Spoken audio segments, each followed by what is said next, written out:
today I just want to take some time and talk a little bit about what we're seeing and what we're learning through Heartbeat about what employees think of leadership, and probably more specifically, management.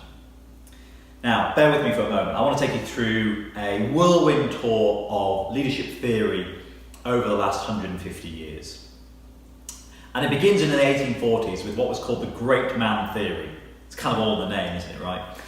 And the thinking there was great leaders were men and they were born. They couldn't be bred, they were very much born. So you knew whether you were a leader or not. You can imagine you go to the hospital, you're about to meet your child, and they go, great news, it's a son, bad news, it's not a leader. So that's the kind of strange way that they saw leadership in those days.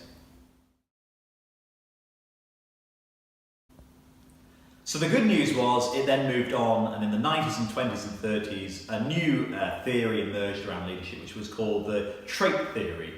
And the idea of this was that there were certain traits and attributes that people had that made them a leader. And so at least now it wasn't necessarily about being a man only, but it was still very much around genetics. You were either born with these traits and characteristics or you weren't. So by the 1950s, we finally moved on and we had what was called the behavioural theory. And you can see actually how this has logically evolved from the previous theory, which was the idea that there are certain behaviours, characteristics and traits that leaders had, but they could be learned. People could actually learn them and develop them. So there was movement, there was progress in the leadership thinking.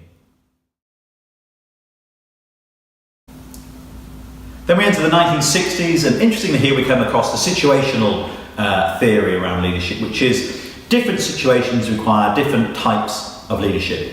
And this is something I fundamentally agree with. So if you're in a really difficult situation, you've got a massive urgent problem, think fire service, think ambulance, then often you need leaders just to be very specific, very direct, and tell people what they need to do. Whereas if you have a different situation where you may be trying to grow, innovate, then again you maybe need different types of leadership style, because you maybe need more conversation, more two-way, more engaging.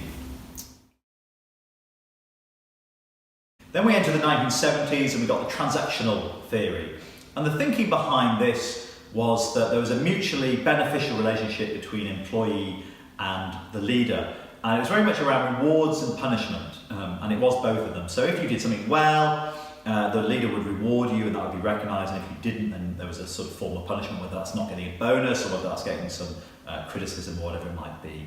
But it was, again, very much around the relationship that you had with your leader and about the benefits and the negatives. And finally got to the late 1980s and 1990s, and you had the transformational theory. And this is people like Ken Blanchard, who I'm sure many of you have heard of, the 1 Minute Manager. And the thinking behind this was very much that the leader's role was to inspire and motivate and engage people, really through belonging and through purpose in the role.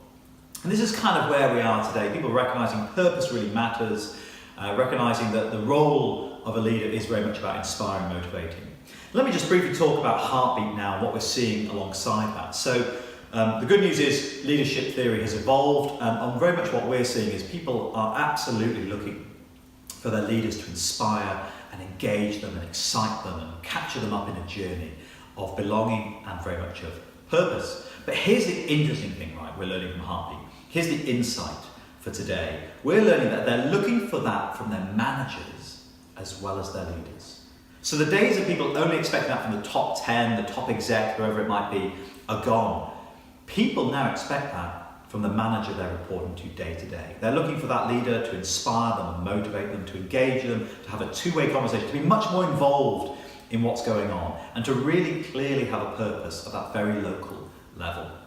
What we found is that where that exists, it causes really positive emotions, which is driving engagement and improving performance. And where that's not, where it's more the traditional style of management, you know what I mean, where people get told not just what to do, but how to do it. Where that's still going on, it's causing some really negative emotions we're finding through our analysis and research through Heartbeat, which is actually driving a really poor performance. So this is critical, right, to business performance. We need our managers to act more and more like leaders so that they can help improve how people feel, so that performance improves and the business grows.